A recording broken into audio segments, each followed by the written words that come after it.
What up? How's it going? So, what is Kim's plan? Not much to say in this intro. I just want to go ahead and see what she's going to do. And I don't just mean right in the near future, but there was some sort of looks that she had and her mannerisms that sort of showed that she's apprehensive about this whole thing.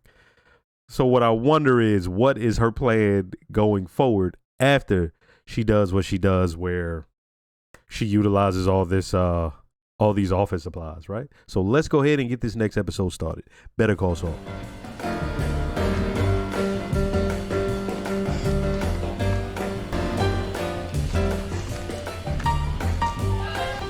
Can I sit here? Sure, man. I've just, word of warning, I had a pile of cheese chili fries back at Stuckey's with onions on top. The last guy who sat here didn't last 5 miles, but, yeah, you know, welcome to it.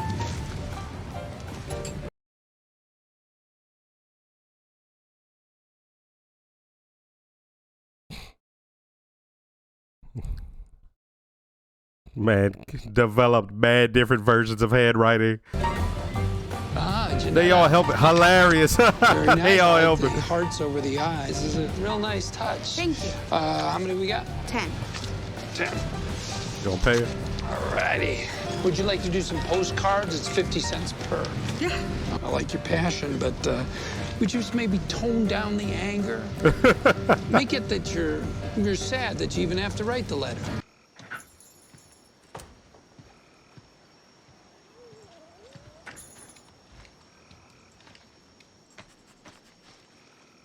Make it seem like a bunch of people gave him a piece of their mind, like, not Hill, not my Hill.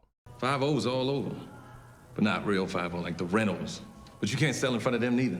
He said dumbass We're gonna make you festival. right next time. Who don't know what a powwow is? You goddamn right you are. For sure, next week. What's up? What's up? Them chains is trash.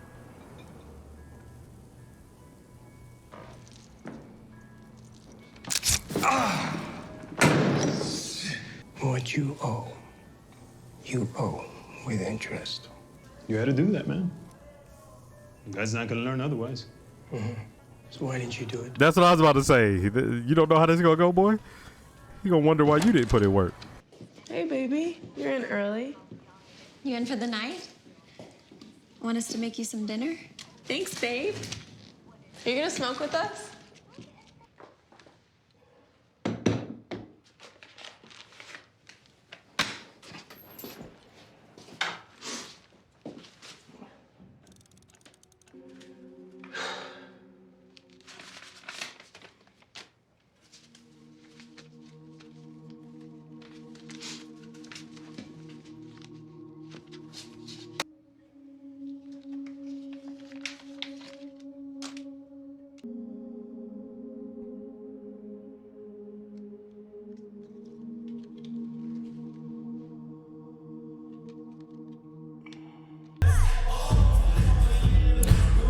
I don't know why this just reminded me of the joke that Chris Rock told about like some kids wanting to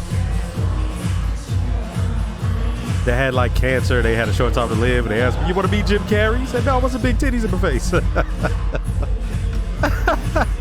You want to meet Jim Carrey? Nah. Some things. Did you know, Michael, my father was also an engineer. Yeah? Worked from the day he could hold a hammer. Hands like knots of a tree. You see over there? He built that. The Sydney Opera House. Those concrete arches. Impossible in 1957. 6 years it took to solve the problem. 6. To that, my father gave 10 years of life. Get the Hefeweizen this time. Oh no. No, sir, please. It's Hefeweizen. Hefeweizen. Vollkommen richtig. Where was I? Ah, the opera. It's for the ages. For my father, it was his achievement. A creation that will endure. What about you, Michael? Your papa, what did he do? Left behind a cold water flat, a stack of bills. That's about all. Not true. You are his legacy. You ever think about having kids, being a papa yourself? Once, maybe. My Margarete She's enough for me. She's my heart. This is the longest I've ever been away from her. To whom? Yeah. Hey, Mike. Okay, what's happening? What did Kai do? I've got to check on the boys. You gonna be all right here? Of course, I'll be fine. Go. No. You don't need to call the cops. Who the hell are you? I'm the guy who's telling you this one's had too much, and I'm here to get him out of your hair. What about his buddies? Well, they're not causing any trouble, are they? Let him stay a while longer. This idiot goes home. I'm not going. Yeah, you are. Shut your bitch ass up. Or done. Go on, try me. This is for her trouble. Make sure she gets it, too. All good? Yeah, man, we're cool. He in there doing engineering with some random dudes. No, Terry. Support must be invisible. You can't throw a column here, a column there. It would be 7-8 meters to the side. Pre-pour them off-site. Slide the slabs in with the crane. Slide? Is he through the talking existing about construction. the shit with some random will people? Knock down the Chrysler building just Hold on, no, to add that's not what a he's doing, subway is it? stop. Well, no, there are. Time to go. Why? He's just talking about Cinemas. random engineering, but they wife's shouldn't know that gone? he's that My at all. wife. Yeah. He was just doing what he does, right? He loves engineering. He talked about it. But he can't let nobody out there know he knows anything about engineering or that he's an engineer. We can't let anybody know that there's a random German engineer in town, right? Wife mad at you? She's not my wife. I don't know. Yeah, she's mad at you. Thanks for those wise words. Thank you. Thank you, miss. Go on. You take her to dinner. Nice place with the waiter. Cloth napkin. You bring flowers. You say sorry. Then say sorry again. Whatever she says, you say sorry. I think we might be past that. I'll leave the bottle. I'm glad they had him say that, to not have him just seem like he's out here naive, just asking of her and he can't see, you know what I mean, how she's responding to him at all. He could clearly see it, right? He's not a dullard. Wait, is dullard the right word? I've never used dullard. I've only heard it. Let's see if this is a good word. Let's see. Did I use the correct word? Yes, dullard, a slow or stupid person. He's not one of those. Let's go, Kim. Turn up. This is Gary Strout, Steph Carvanes, and Pat Malakovsky, my associates. Pat Malakovsky. Suzanne Erickson. Hello. Good to meet you. They not playing no games. Time served, 3 to 6 months probation. We plead to simple battery. You're asking to go from 18 months jail time down to nothing? Bring This is her. a motion for continuance. We're going to need more time to prepare our defense. You want to open Officer Platt's personnel. Get him. Get him. Good luck with that. And if there's any larger history Officer Platt has with friends, relatives, or colleagues of Mr. Babineau, we'd like to know that too. We are in conversation with the ACLU, assessing the possibility that Mr. Babineau's civil rights. Let's go. Turn up. Get a reverend. Get a reverend to show up. Kim, you're throwing 3 $400 an hour associates at a pro bono case. I never said this was pro bono. Bring every fancy associate you got, file all the motions you want, and at the end of all this, your client is still going away. Okay. I guess we'll see.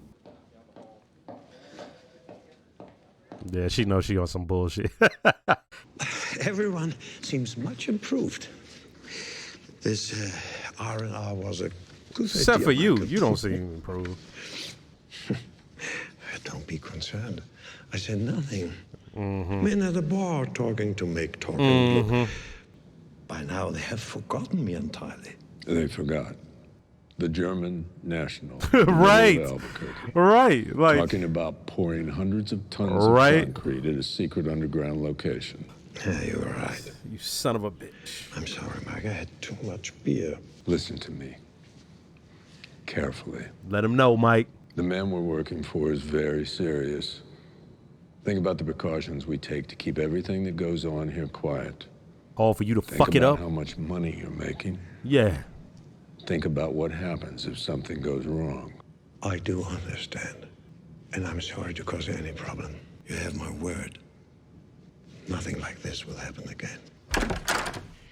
I have one question for you, Miss Erickson. Are you prosecuting Santa Claus? Your Honor? Because it looks like you're all the doing letters. 34th Street in here. Look at this. This is just today's batch. Huh? Mercy for Hugh Babineau, they say. What, like I'm sending him to the electric chair? Come tell me, Miss Wexler, did you start this particular ball rolling?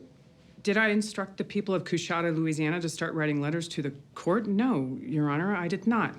Hilarious. Mr. Babineau has touched the lives of many people in his hometown. Look at her and face. I do know they're planning to send a contingent "This there some to show bullshit." their support during the trial. I have looked at this case. It does not merit a circus. Now you two work it out. We've tried, Your Honor. Try again. What are we looking for? I want to figure out why a pickpocket has people this overheated. Oh, let's see how this goes. This is high quality right here. Let's see. Have a blessed day.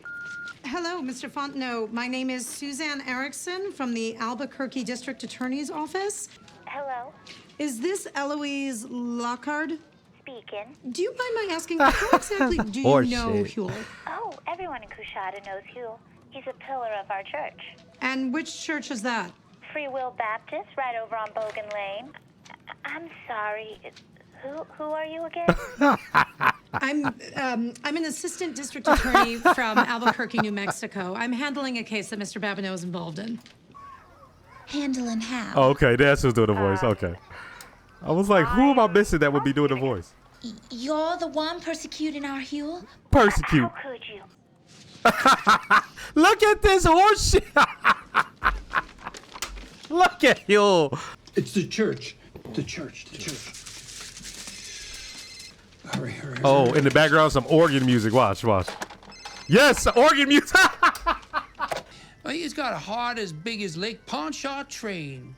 Do you mind my asking, what did he do to gain so much devotion in Coushatta? Well, ma'am, for starters, he's a bona fide hero. Bona fide. Well, Hugh happened to be visiting his people, and he saw the Smoke. Well, what did he do? He burst right in, and he carried out every last one of them oldsters. I shudder to think what might have happened if God in his grace hadn't seen fit to send us old Hugh. I see. I believe he might have been helping his friend, and that's the Huel that I know. Have you set a date yet for Huel trial? No, not yet. Well, would you do me a kindness? And, ring me up when you do, because we got a couple That of is charter crazy. buses. Once I realized the letters, Whole congregation up to y'all in Albuquerque. a reverend was the next thing I knew was coming. So are we just supposed to hang around here till... You're paid for the day. You stay until I say you can go. I never assumed they would just stay with him, right? But I forgot, like he's known for his commercials later on. So I wonder if that's going to just stay the crew. Them three right there. Is it done?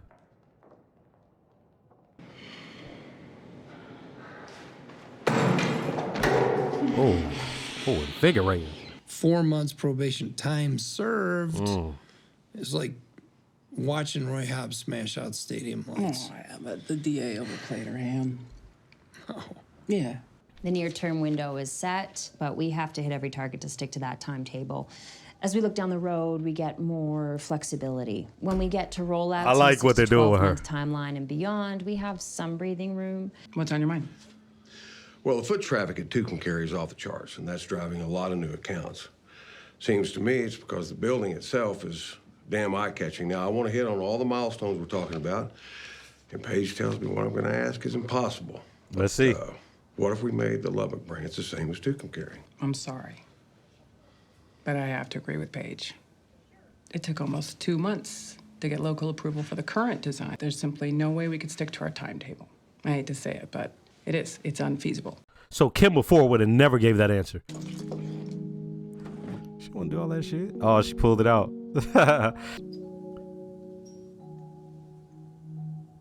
I gave him to come to Jesus. He screwed up. He knows it. Said it won't happen again.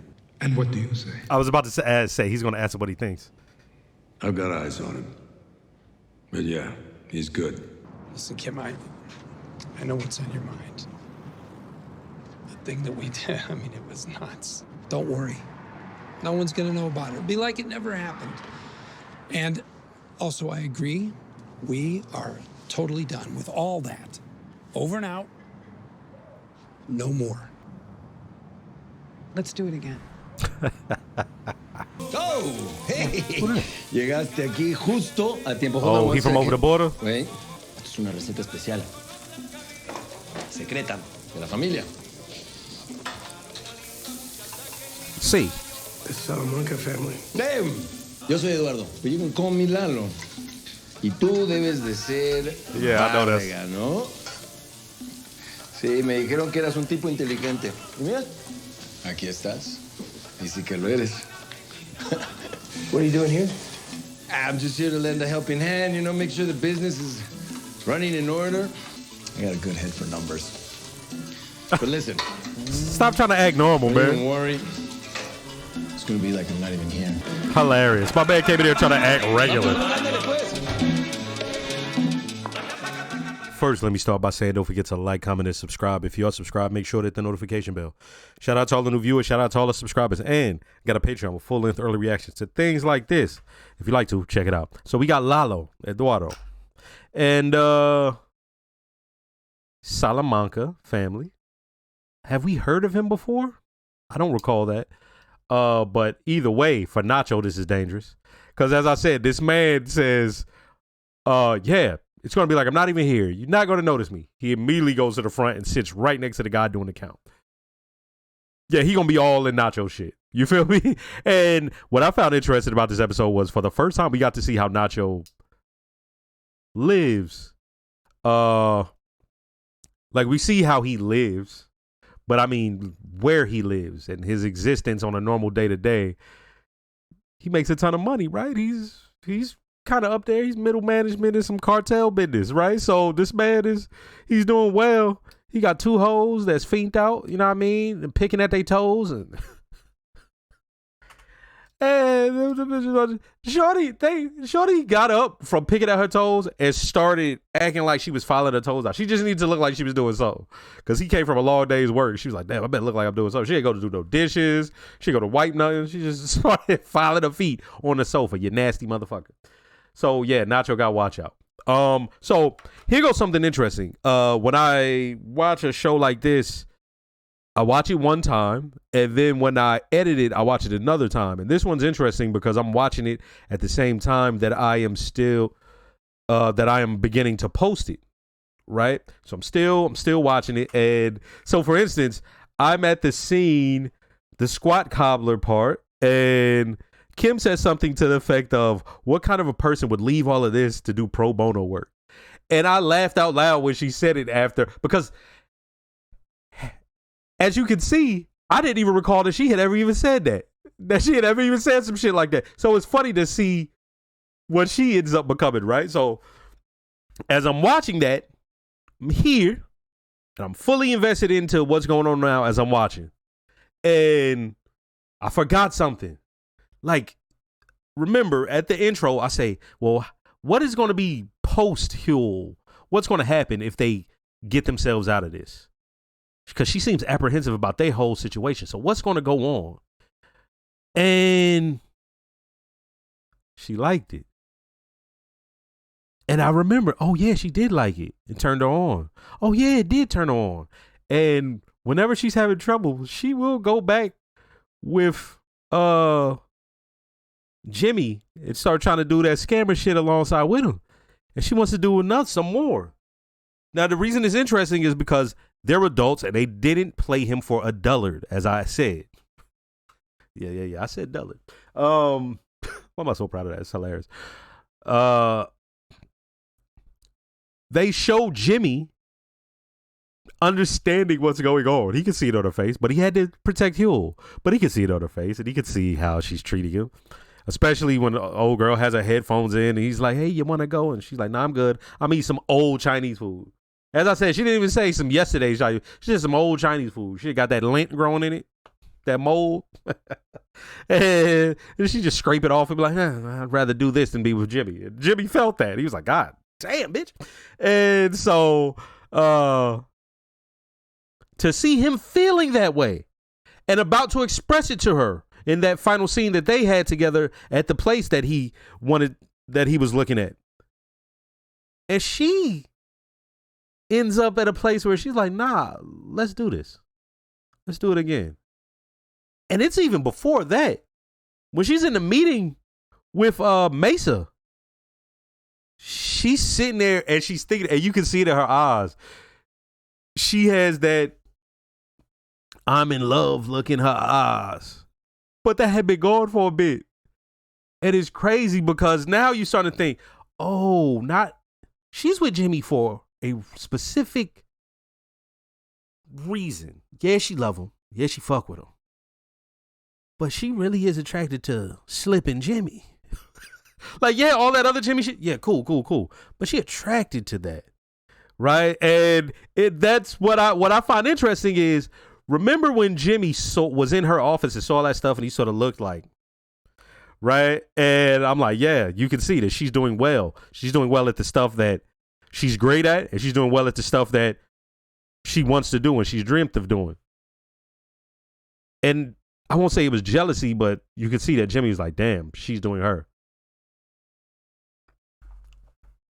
But here goes the thing. It turns out that maybe out of all of this, she wanted to do what he doing. And so the whole time I'm sitting here thinking, oh, she's just pissed off at him because he's dragging her back into this and he's fucking her up. But once she got back into it, you saw her look at the top that goes to that tequila. And it was reminding her about the old days. As I said, I'm at that part in the show when it comes to editing and posting it on YouTube. So to see her look at that longing for the days, and then straight up asking him, it's like, oh shit, I wasn't expecting that. But this is once again what I'm talking about. I can see that this episode being a point where some people turn the show off because some people want their show to be extra show. They want these characters. They say they want character development, but they don't. People don't want that. They're fucking liars. What they want is for things to change around the character and for the character to be the same person. And then they go, and then the character responds to it and they go, that's development. That's not development. That's horseshit. That's just the character responding to changing situations. On here, the people are changing and sometimes not changing because that's how humans are. We always question, well, why did they stay with them? Why would they stay with them? And why did we ever think when when y'all first watched it, did y'all ever think, oh shit, like, damn, this is how it's going to end up? But that's some adult shit. She like what she like about him. She feel what she feel. And as I said, when the head of Mesa Verde says what he says to her, she used to take that as a challenge. She was like, I'll get it done for you by herself. Now she got a whole team. She could have, I don't know the intricacies of it, but before she would have took that on at the very least. This time she was like, nah, Paige is right. She not fucking with that job on the one side because she don't really love that. But on the other side, she really fuck with Jimmy and she fucks with all of him. And it's crazy because you see her in one scene be like, I can't believe, you know what I mean? To beating the DA and it being an exhilarating rush. I'm not mad at her. And I don't think that's, oh, well, the character wouldn't do that. Why not? Women and men do shit like that all the time. Motherfuckers be angry, yelling, mushing each other in the face, all that, and then be back with them lovey-dovey. So this is not even that. This isn't even close to that. This is her just questioning things, and now she just got the feeling. She like, whew, that was fire, right? And so now she back in his warm embrace. That's what I mean about this show. It treats the characters as adults, and it doesn't care how we feel about it. It's risky, because as I said, I can see this being an episode where some people just be like, okay, because to them, they're not getting the payoff. They want there to be a problem. They want there to be an answer to a problem. They want there to be issues between people. They want there to be, a climax to the issue. But in real life, oftentimes, this how shit go. Like, you know what I mean? And for them to just cover that part of it, it's interesting because normally I seen some people they were talking to, like, when I posted on YouTube, I was like, yeah, the stakes aren't that high. And then they were like, the stakes are high. Now I'm this far in the show, I still don't think the stakes have been that high. It don't gotta be though, because in your own life, in regular life, that's how it go. You can't tell a motherfucker who's looking for work that the next interview is in high stakes. You can't tell the person who's at a crossroads in their life making all this money and they want to quit and go start their own business. You can't tell them that's not high stakes. You know what I mean? But when I watch it, I don't see it as high stakes. I see it as, oh, this is just adulthood. This is like adulthood, the show.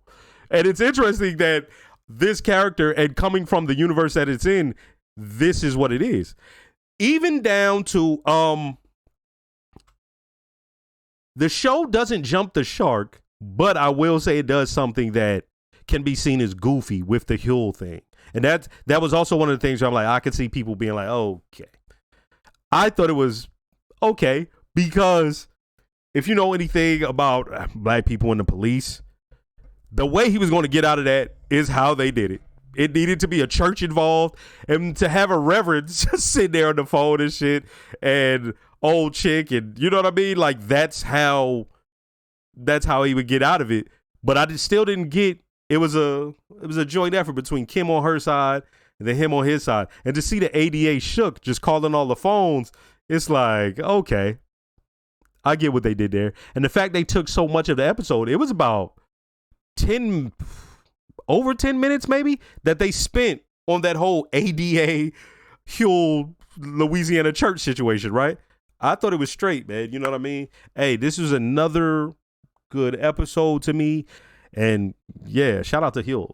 He got out. My man was out there raking leaves and took all the pictures. That shit was funny, man. Hey, next episode.